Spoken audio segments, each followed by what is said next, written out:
I did have...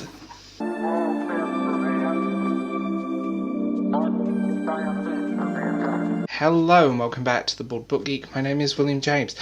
So I thought I would do a happy video today. So I've never been a book merch person. I don't own like Funko Pops of everything and clutter. But I do own a lot of Tolkien books, and that's what I wanted to show you, my Tolkien collection. Because why not? I'm only including physical books in this because a lot I have in ebook format and will be here forever. So I'm only going to show the physical stuff because, to be blunt about it, we would be here forever and no one needs a 2-hour video of me talking about Tolkien novels and my endless book collection. I will show you the one little thing that I own that I think is just fun. I don't know if you can see that. It's the One Ring. It's a replica. It was gifted to me many years ago. It's got the inscription on the inside as well as the outside too. It only fits my pinky. It's tiny, but it's I don't wear it. It lives in my bookcase. It's not gold or anything, but it's a lovely little thing to own. So that's probably the only real merchy stuff that I own. And I'm going to show you two books here that aren't Lord of the Rings, and one of them isn't Tolkien, but I thought you'd be interested. So we have The Fall of Arthur by J.R. Tolkien, edited by Christopher Tolkien. I found this in charity shop years ago. I also own Beowulf, but that's on ebook, not physically. Really interesting, by the way. These are interesting. There is a lot of work outside of Tolkien and historical translations, which are brilliant. And his Beowulf translation is one of my favourites. And I'm also going to show you this. The Guide to Tolkien. This has been around for years. It's a brief guide. It's literally just an A to Z with a little bit of information in it, and there are countless versions of these. This is just the one by David Day, but there are countless versions, and they're all different, and they're all available, and they're all really easy to get. So we're going to start with the oldest thing in my collection, a very, very old, very worn copy of the Silmarillion that belonged to my grandmother. This is a first edition from the 1970s. I put this away now. It doesn't live on my shelf. It lives in the dark because it's very old. I mean, this book is about 50 years old. So in terms of... I love this, and it sounds really stupid. It still smells of her book collection. I know that's a weird thing to say, but it literally smells of her book collection, and it's just nice having that little piece of hers. This book has been through the wars, as you can see, but I'm so happy that I own it, and I do love that cover.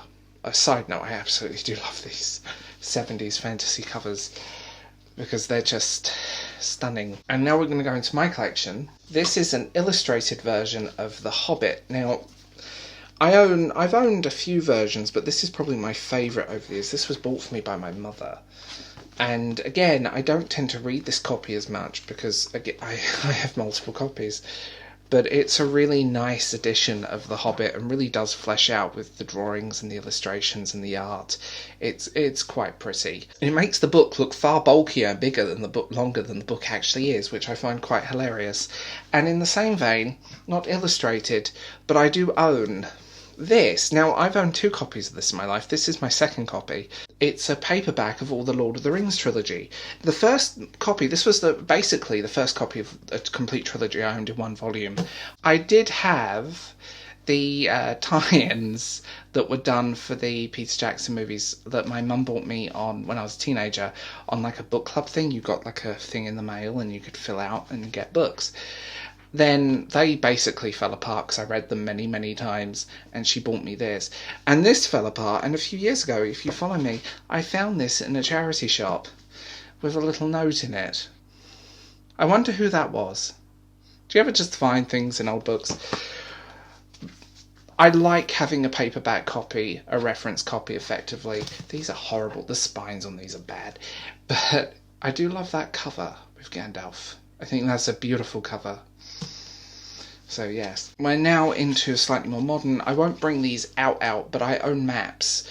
These are maps of Middle-earth and the realms in Middle-earth. So this is the map of the Hobbit, so where the Hobbit takes place and the story of the Hobbit. Then you have a full map of Middle-earth. And then you have another map, which is the lands of the North. Again, First Age stuff here. And they come with a little history book, tiny little book with notes, and the maps are huge. Again, I'm not going to bring them out, but these were bought for me by my mother for my birthday this year, which was really nice of her. You know, I was a bit depressed over being 34, so she bought me these, which are beautiful editions, and yes, we are having a thunderstorm. This is fun. If power dies, I'm in trouble. So, next we have these. Now, these are really interesting. These are effectively novelizations or novelled versions of stories from the Silmarillion, and these are first age stuff again. These are brilliant, and they give great context to the story because they pull together the notes, there's letters, there's other stuff in here. It's not just the story, so you get a lot of historical context to the stories, and I'm looking forward to The Fall of Numenor, which will be out this year, partly because of the other stuff they put in it. I know the stories inside and out, I have no real reason to own them, but the extra stuff you get in these is stunning, and they're in beautiful editions. I will say this one's a little bit raggedy, because it's second-hand. I found it in my library sale, so I was like, you are coming home with me. And I will say these are all illustrated as well, which I think is just, I mean, these are things of beauty. And throughout you have beautiful artwork, just of Middle-earth and of all of these locations and people and stories that, I mean, these are more like classical history literature in that sense, and they are beautiful stories. I mean, seriously, look at that. So yeah, you do have this sort of wealth of material that I think it's very overlooked. But like I said, it includes reference material as well as the book. So you get the story, you get sometimes multiple versions, but you get the reference material, the notes, so they're more like a historical footnote of Tolkien's work and ideas and the context behind them, as well as his own writing process, which is fascinating. And now we are coming into a few doubles. This is my favourite set of The Lord of the Rings that I own. They're not illustrated, they are the complete books, they're tiny. And I will say, the text is absolutely minute. But actually, I'm fine with this kind of text, as long as I've got my glasses on. I can read them.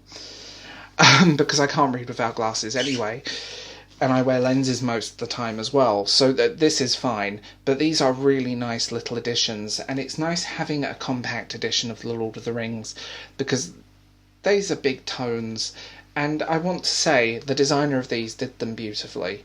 They're a little damaged. This was second hand. This was an eBay pickup, which, you know, I forgive a little damage, I won't lie, but for the price, it's lovely having these. And again, they smell amazing. I know this is a weird thing to say, but I love the smell of books. And especially books like this, where you can kind of smell that faux leather smell and things like that. So these are really nice additions. Then, we're coming to some doubles. The Silmarillion again. This is an illustrated edition. This is newer.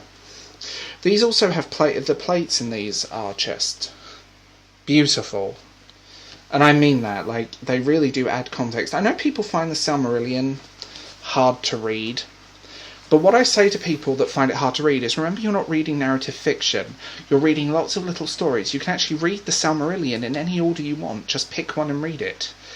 But the best way to consume the Silmarillion is via audio. And I know that's a weird thing to say, but it's through audio.